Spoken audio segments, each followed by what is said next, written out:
नमस्ते दोस्तों। आज आपका हमारे study world free education channel में आपका हार्दिक स्वागत है। आशा करती हूँ आप और आपके परिवार स्वस्थ होगा और मैं भी स्वस्थ हूँ। तो आइए इसी के साथ हम अपनी इस श्रृंखला को आगे बढ़ाते हैं। आज मैं सिर्फ उन बच्चों के लिए टॉपिक लेके आई हूँ जो टॉपिक बहुत ही महत्वपूर्ण है। महत्वपूर्ण कैसे है?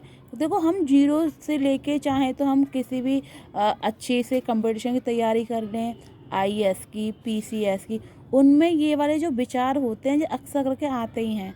चाहे तो हम किसी नौकरी की तैयारी कर लें, सरकारी गवर्नमेंट जॉब की तैयारी कर लें या हम प्राइवेट कर लें, कहीं ना कहीं लोग हमसे ये चीज़ें पूछ ही लेती हैं। तो इसी के साथ मैं आपको समझाती हूँ कुछ विचार। ठीक है बच्चों, आप समझें और अपने जहन में इनको विकसित करें, सेव करें। अब किस में सेव करना बच्चों? आपको अपने माइंड में। ठीक है बच्चों, तो सबसे पहला हमारा जो विचार है वो है करो या मरो। करो या मरो। बच्चों, ये किसने आपको दिया है? ये नारा है जब हमारा देश में क्रांति हो रही थी, अपने देश को आज़ाद कराने के लिए लड़ाइयाँ चल रही थी, तब ये नारा दिया था। किसने दिया था? करो या मरो।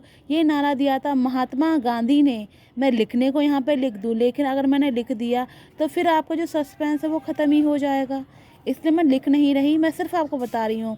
करो या मरो का नारा किसने दिया? करो या मरो का नारा दिया है महात्मा गांधी ने। ठीक है बच्चों, चलिए अब हम आपको दूसरा एक नारा है जिसे हम विचार बोल सकते हैं, बहुत इम्पोर्टेंट है। तुम मुझको खून दो, मैं तुमको आज़ादी दूंगा। क्या बच्चों? तुम मुझको खून दो, मैं तुमको आज़ादी दूंगा। ये स्लोगन कब का है? ये स्लोगन है सुभाष चंद्र बोस का। किसका है? ये है सुभाष चंद्र बोस का। आपको शायद बच्चों पता नहीं हो, शायद मैं आपको बता दूं, सुभाष चंद्र बोस एक ऐसे क्रांतिकारी थे जिन्होंने अपने देश से लेके, हमारे भारत से लेके अनेक देशों की यात्रा की, और ये मर भी गए लेकिन इनकी बॉडी आज तक पता नहीं चली। इन्होंने देश में यात्रा कर करके आज़ादी को विस्तारित किया है। इनका जो योगदान है भारत की आज़ादी में वो एक मैं कह सकती हूँ अनमोल है। इसका कोई मोल नहीं हो सकता। इसको तो बच्चों हमने क्या, तुम मुझको खून दो, मैं तुमको आज़ादी दूंगा, सुभाष चंद्र बोस ने कहा है। अब बच्चों एक और स्लोगन है, इसको बोलते हैं आराम हराम है। क्या है बच्चों? आराम हराम है।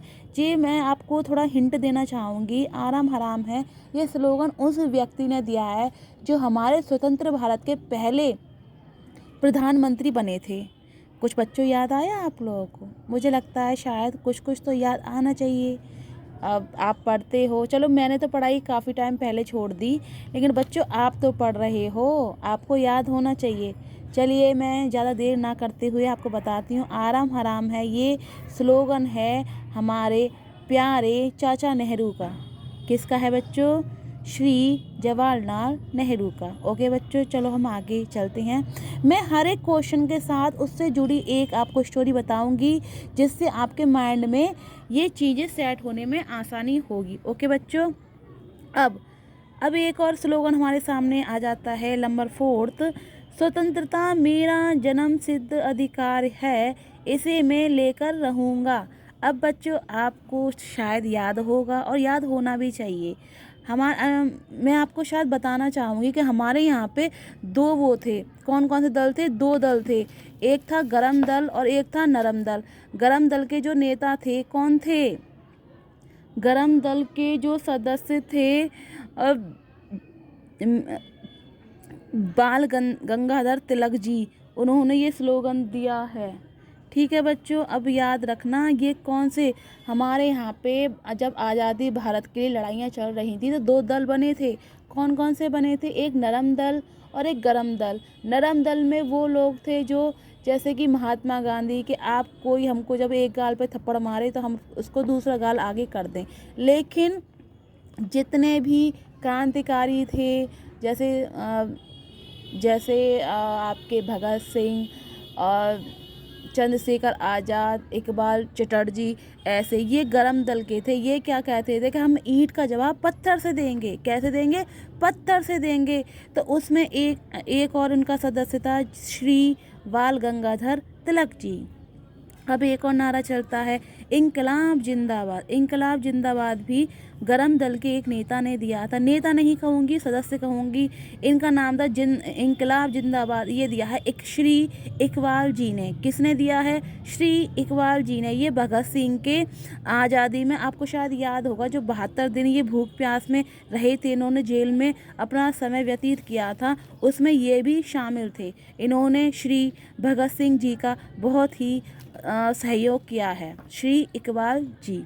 जय हिंद। अब बच्चों, मैंने आपको अभी बताया है कि हमारे एक ऐसे नेताजी थे जो हमारे भारत से लेके विदेशों तक की यात्रा की है, और उनके शव को ना कोई भारतीय सरकार या फिर विदेश सरकार भी उसको प्राप्त नहीं कर पाई। वो कौन है? वो हैं आपके श्री, कौन है भाई? सुभाष चंद्र बोस हैं।